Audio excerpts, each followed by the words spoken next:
Welcome to the Accelerating Operational Performance Podcast. I'm Greg Schinkel, President of Unique Training and Development and Frontline Leadership Systems. And our goal here, of course, is to achieve three things plus bonus material. One is to help you accelerate some of the initiatives and projects you're working on to make your business better. Also to help you with your personal growth and development and just get things done with less stress.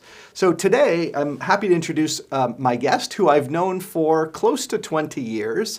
Both Stuart and I were members of the Canadian Association of Family Enterprise, which is now called FEX. And also, we've been members of a professional speaking association together at the same time. We've done some joint presentations together. He's someone I really respect. So let me introduce him properly. Today, we're joined by Stuart Morley from the beautiful Muskoka region of Canada. He is a seasoned business professional with an MBA and a passion for driving growth. With his unique blend of academic experience and real-world experience, Stuart brings a fresh perspective to the table. His master classes, Scale Up, Transform, and Fund Manager, offer immersive experiences that help participants achieve crucial mind shifts. These programs are designed to empower teams to set direction and implement strategies effectively. So let's tap into the insights and explore the latest trends in business strategy, innovation, and more. Stuart, welcome to the show. Greg, thank you. Always a delight to chat to you. Yes.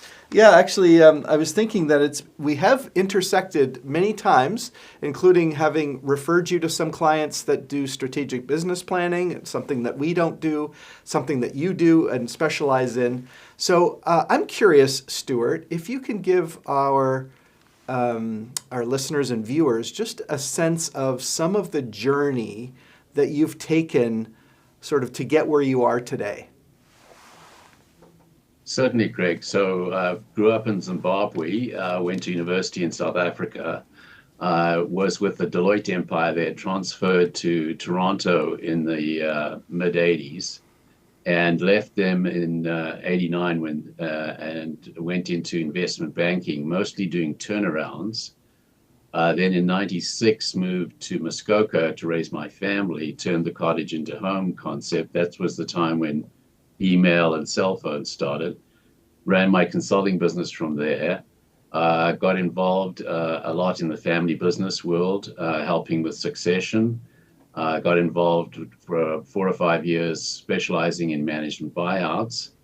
And then during COVID started to specialize in the master classes. So that's sort of been the quick overview of my journey. Yeah, and we're going to dig into some of those master classes because I think the audience would be fascinated to know how you can simulate an accelerated process from startup to either exit or to acquisition or IPO.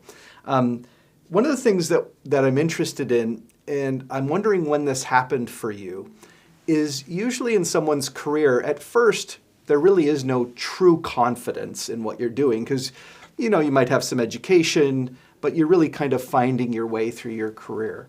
And I'm wondering, is there a moment that, or maybe a certain time frame that you can think of where things started to click and you knew that you had a unique ability or the ability to do things well? I'm just curious, when did you feel like you came into your own in terms of your confidence?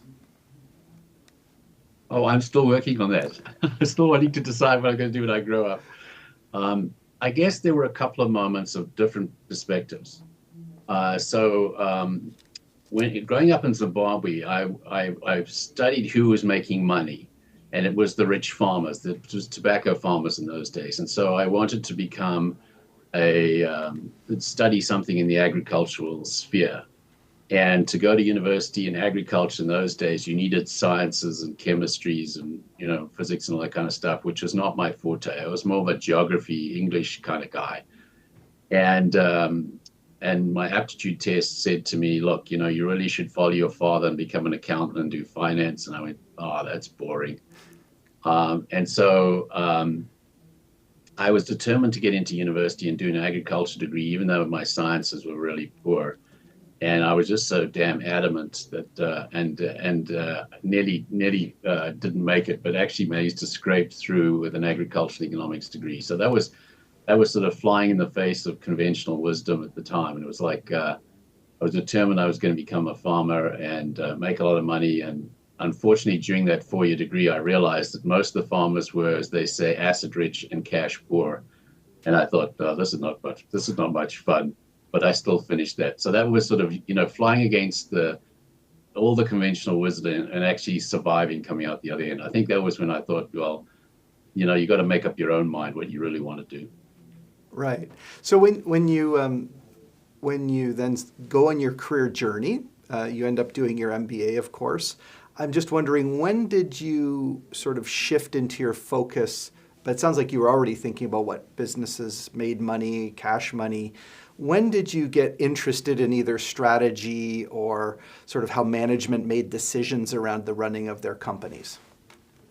Right. So when I realized the agricultural degree was not doing it for me, I spoke to one of the lecturers and he said, if you really want to understand business, you need to do an MBA. And at the time, I had no business experience. But again, they mostly wanted MBAs students to have at least 5 years business education before you could get in. And I applied to Cape Town, which was a special 1-year program for MBA back then. And again, defied, the audience that says, look, you have no experience. Why should we let you in? And being cheeky, saying, well, you want me to go and become an auditor for 3 years and then come back and do this stuff? And eventually they took me on. So there were 3 of us that were very young to bring the average age down because they have a few older folks. And so during that course, I suddenly realized that in the programs that the MBA were running, and you work in groups when you're doing case studies and whatnot, I had an instinct for the strategy piece. It seemed to come easy. And some of the corporate finance concepts came to me more easily than others. And I thought there's something here. And later when I joined Deloitte, they would always use me in a special problem. So they would parachute me in when they couldn't figure out a solution to a problem. And I just had that ability to join the dots at a high level. I was pretty useless at anything else in the consulting gig, but for some reason they could use me. Can I give you an example? Yeah, please. So they had a project where they had a holding group that owned a bank that mostly specialized in leasing stuff, and they owned a trust company that did mostly wealth management for high net worth individuals. And they had 2 presidents or managing directors, they called them, reporting each to a board, and then that board reported to a higher board. And there was this huge fight between the 3 boards because they didn't have the same directors on all 3 boards. And you had 2 managing directors, each with a different reason why the more money should go into growing their side of the business than the other. And this battle was going on and on and on. And the partner called me in and he took me through and he said, what the hell's the story here? And I remember listening to him for an hour. I went for a walk. I came back and I said, I think I know the answer. The answer isn't which one are you going to pick as the managing director or president. The answer is make the board members all the same on all 3 boards. And so we went into the meeting and to do the presentation. I was sitting there and my partner said, okay, here's our recommendation as consultants. We're not going to tell you which one of these guys to pick. We're going to tell you that you have to have all the board members the same on all 3 boards. And the chairman asked us to leave the room, but sit outside the door. And for the next 2 hours, we heard yelling and screaming and shouting through the door. And eventually the chairman came out and said, that was the best decision ever, and we're going to do it. Thank you.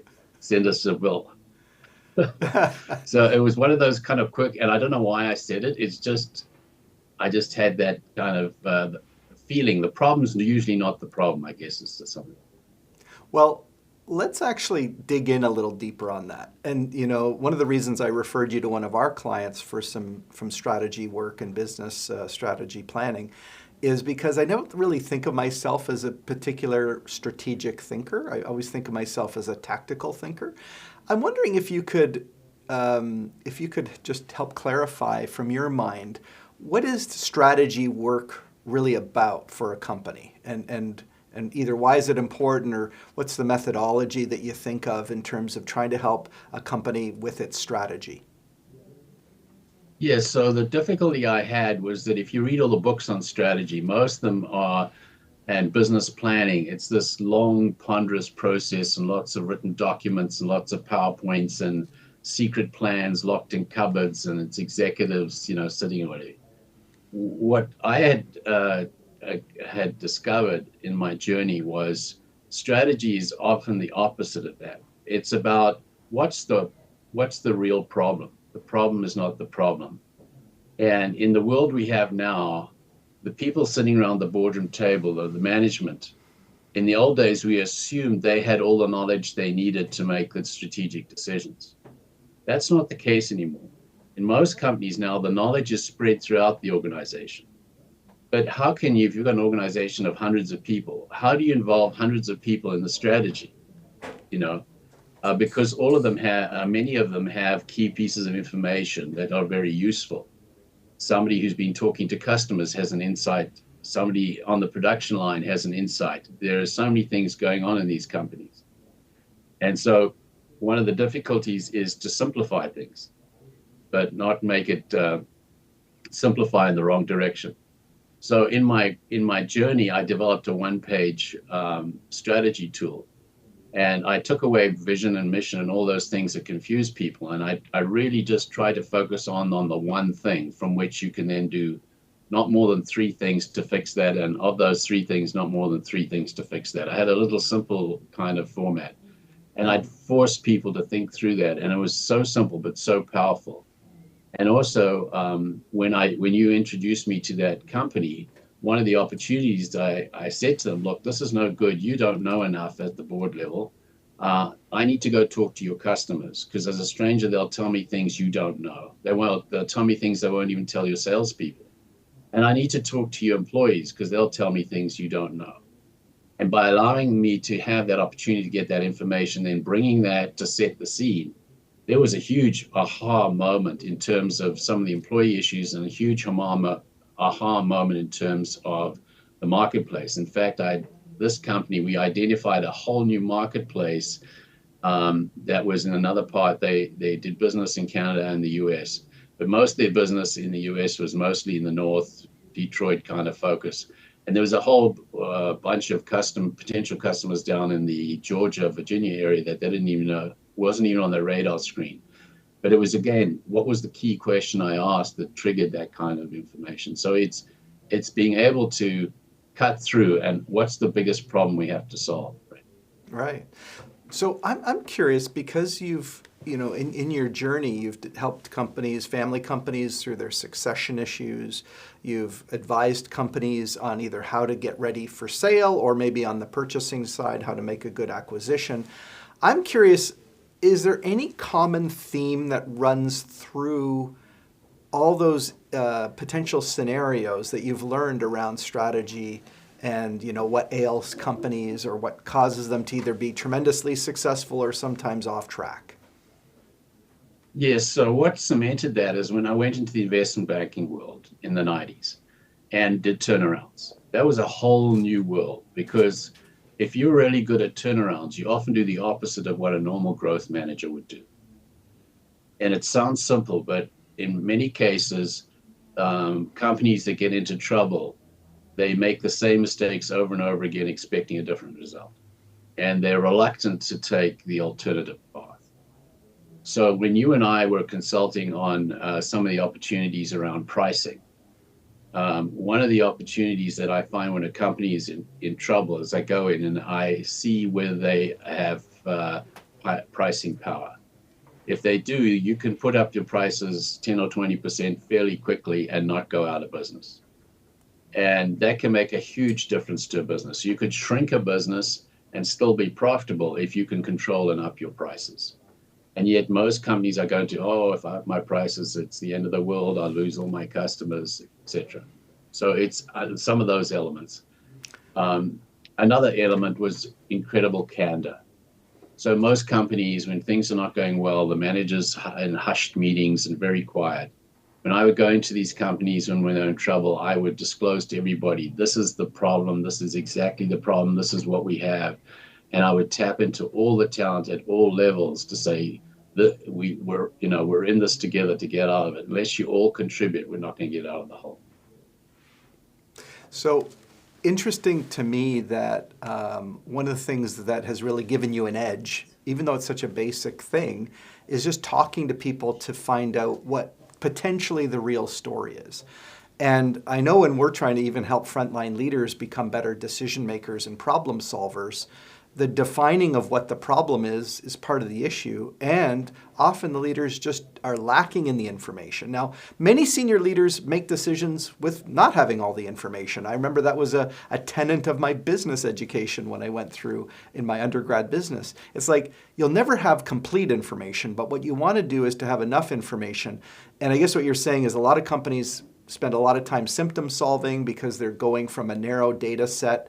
They don't have a complete picture, and they're also reluctant sometimes to do what's right. Going back to pricing just for a minute, because, and again, for the audience's purpose, Stuart and I did a shared presentation for professional speakers, some consultants and coaches were in the room, and Stuart always has this the great little illustration that he says, what is the world's most expensive hamburger or the most expensive handbag? And it's, of course, atrociously expensive and ridiculously expensive, and most people would agree you probably wouldn't buy that.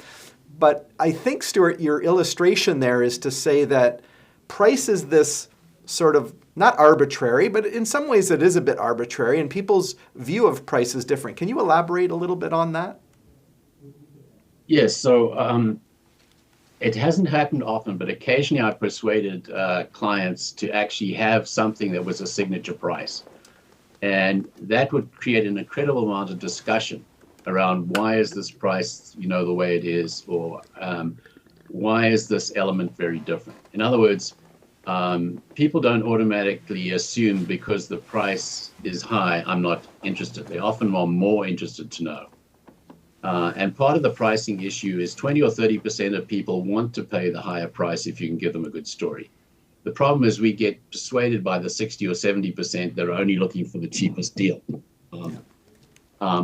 And pricing, it can be a signature for many other things. One of the ones which we hadn't shared was one I'd come across in the UK, where this restaurant, it was a fairly high-end restaurant, was struggling to get business.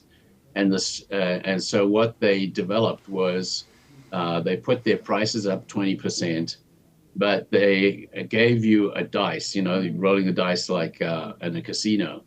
And at the end of your meal, you roll the dice, and if you got a 6, your next meal was free, which would be 1 in 6. So it would be about a 16% discount, right? But this created a huge wave of new business I brought my friend who's a perfect gambler who knows how to whisper to the dice. We're going to order a very expensive meal because if we win our next similar meal or a meal for this, And so this created a huge momentum. And in fact, there was a story of these investment bankers from Chicago that made a special trip when they were going to the UK to do business to take a trip to this particular restaurant to try their luck at rolling the dice.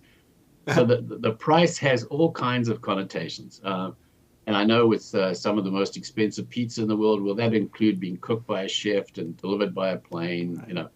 There's a whole story you can build around it. And it's that signal with the higher price that encourages people to tell me the story why.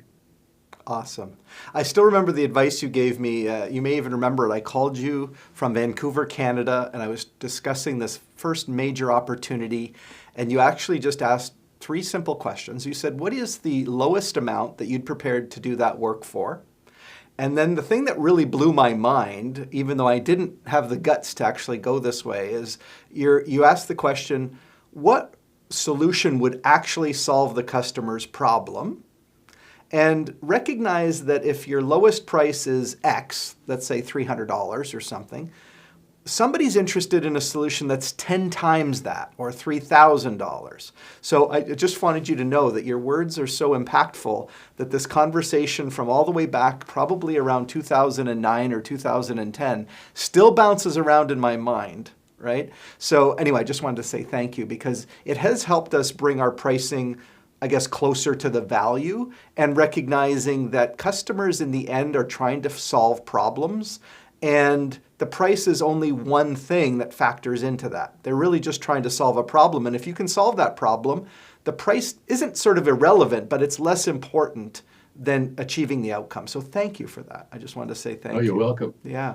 Yeah, So go ahead. if I could add to that, the 10 times story is a great one, not only in pricing, but I also say to people, look, if you wanted to go first class from Toronto to London, England, it's probably a $10,000 price tag, but if you hassle, you could probably get the same a ticket on the plane for $1,000.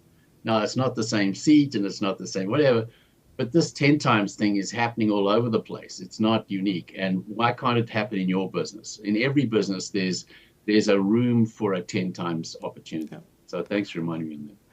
I think one of the things that ties this in just in general with your strategy and helping companies is to understand that your existing belief system could either support where you're trying to get to or be working in opposite to that.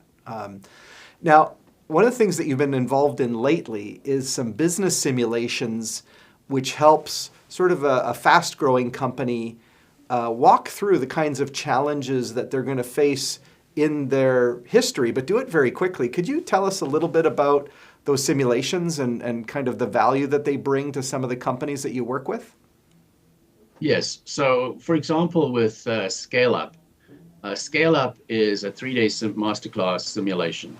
And in Scale Up, you have teams. You have ideally 4 to 6 teams of people who are founders, and they are competing against ideally 4 to 6 other teams. So you've got somewhere between 16 to 36 people participating. And the opportunity here is to educate you on how to grow your business, mainly from challenges from the real world. So you start out with a card which says, this is your business, now pitch why you should get money, right? And then you go through rounds and rounds of funding, and you will start to realize that you may get a great deal on your first round of funding, but it may hurt you on your second round of funding. So suddenly you're starting to realize as a founder that if you try and overvalue your company this round, it's going to hurt you on the next round. You're also going to start to realize how much you get diluted as you bring more investors in. And if you get too diluted, what's the incentive to stay with your business? And then you've got interruptions where there's team disputes and issues that happen, classic founder owner issues. And then there's when you compete against the other teams and when do you cooperate with the other teams? Because this is like a monopoly board kind of simulation where you're trying to land up as the company that's most valuable or able to sell for the highest price at the end of the day. And in 3 days, you can quickly go through many, almost a decade of iterations from real life scenarios and how it changes as your business grows and how you have to make decisions with very little information, how you have to make decisions very fast, how you have to choose between so many different options and you've got so many things going on.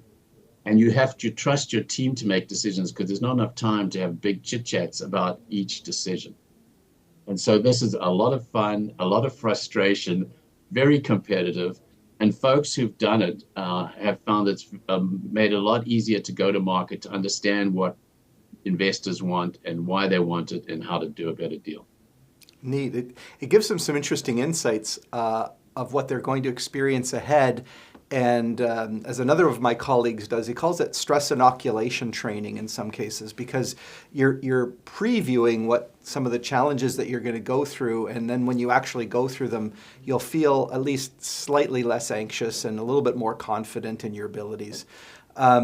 So thank you for that. And we'll certainly share your contact information in a moment. Now, because we're the Accelerating Operational Performance podcast, I'm interested in any insights that you have in the operations side of some of the companies that you've worked with, and some of the, either contrasting things that the more successful companies did operationally versus the less. And, of course, we're chock-a-block with toolboxes full of tools and distractions and things that companies embrace to try to get operational efficiency, only to be sort of disappointed with the ultimate results. So any insights you can share on companies that are operationally quite effective? Yes, so I served as an interim president of 3 companies during my turnaround years. So you're going into a company in an industry you don't know. You're in a very short time frame to save a company. And so you have to figure out, what are we going to do?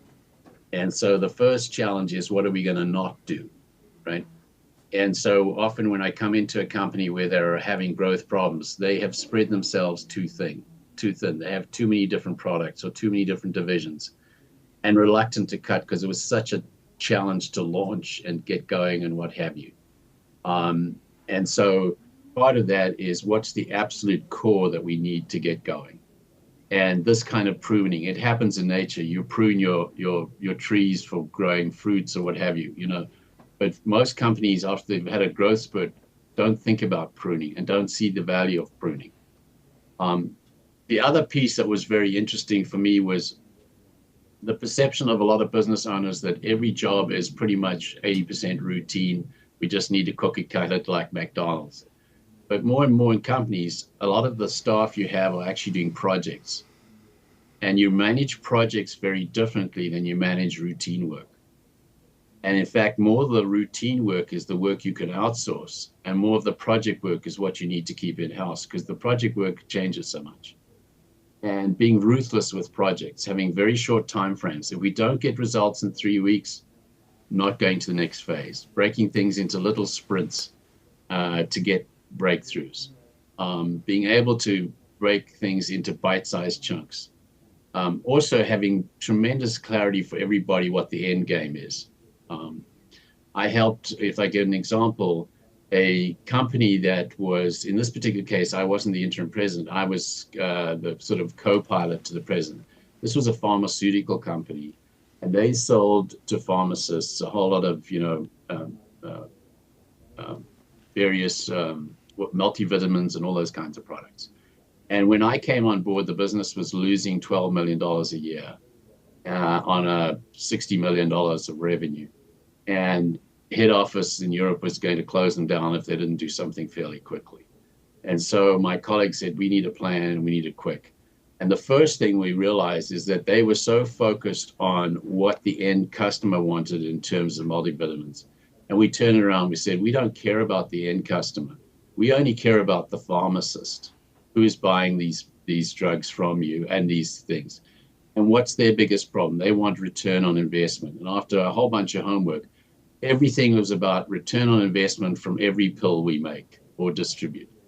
And employees could make any argument they want, get in any meeting with the boss, if they could make a return on investment argument. That galvanized the business. And we got that as the starting block on that little one page. And for 6 years, they ran with that one page. So here was an example of galvanizing folks, irrespective of what silo, irrespective of what department, and you could cut across if you had a good argument to help the overall goal. Excellent advice. And that's an example where just the strategy of being ROI focused and focusing on the pharmacist was the key approach and strategy that got everyone on the same page and made the business successful. So I appreciate you sharing that. I'm wondering, Stuart, what advice would you give to someone who is earlier in their career, but ultimately striving to be successful? What kinds of things do you pontificate about that you'd say, if someone wanted my advice, this is what I would tell them? Because not everyone wants advice. But if they did, what advice would you give somebody as they're trying to make their career more fruitful? So if I could give it to you from a different perspective. So in fast-growing companies, I've found that it's very hard to hire really good talent, superstars. So what do superstars do that nobody else does? And they do a couple of things. So if you can imagine that when you're being recruited for a job, it's typically, think of it as a box, right? You're going to get into the box and you're going to work your way through the box and then get to the top of the box. And then in a few years, you want promotion to the next box and then the next box. The superstars come in And even though they're coming in at hired for the box, they actually want to know what do they have to do to skip all the boxes and be the confidant of the CEO or be the next CEO. And so they're questioning, they're thinking. And so they're less worried about what my salary is going to be and how fast I could become a shareholder, or a lot of my compensation would be based on my high performance. So they have all the language about how do I come into your company and either get through the boxes quickly, but preferably jump the boxes. What have I got to do? And most CEOs, if they're candid, will say, well, if you could do A, B, and C, I'll let you jump one box, or two boxes. And it's that kind of confidence to say, I'm ready to give this, the full leap, and tell me what I got to do. And if I do it, you got to write the check. Well, I think that's good advice in general, which is also recognizing that the more senior leaders in your organization are looking for people who can help them develop a higher level of intelligence about the business and what might work or what might not work. And so if you can be that confidant, then you're automatically adding greater value than your current job function. So I think that's excellent advice, and it's stuff we haven't heard before on the podcast, so thank you. I just wanted to let people know that, so first of all, Stuart, thank you so much for being a guest on the podcast. I've always really cherished our relationship and valued I think people can get a sense of that today, which is this sense of common sense wisdom with a very sharp business mind and very approachable, which is why Stuart is so good at gathering intelligence from inside the organization, even from customers. So thank you so much, Stuart, for your time today. Thank you, Greg. And I would like to mention to your viewers that your insights into particularly first-line supervisors, you gave me tremendous insights that I've never thanked you for, which really helped when I was working in these companies. So anybody that's having trouble with first-line supervision, I mean, Greg was the master. And I know you do a lot more of this since then, but that first-time supervisor is a huge leap and a huge problem in many companies, and you do such an amazing job of that. So good on you guys. I appreciate that. Thank you. So if you're looking to find out more information about Stuart, some of these awesome simulations that he does for high-growth companies, first of all, you should know that Morley is spelled Morley, and so you can reach out to Stuart at morleyconsulting.com. You can also look him up on LinkedIn. And I know that he can add value to your company, especially if you're in that situation where you're trying to get a strategic advantage, or you're just trying to make sure that you don't make the same missteps that cause other people to fall into traps, and you can stay on the path to success. Now, of course, what we'd welcome is if you want more information about the services that we provide to operational companies in terms of first-line supervisors, middle managers, and yes, even a new plant manager development program, you can reach out to us and have a conversation at uniquedevelopment.com. For now, I'll just say thanks for watching the podcast, and we wish you all the greatest success.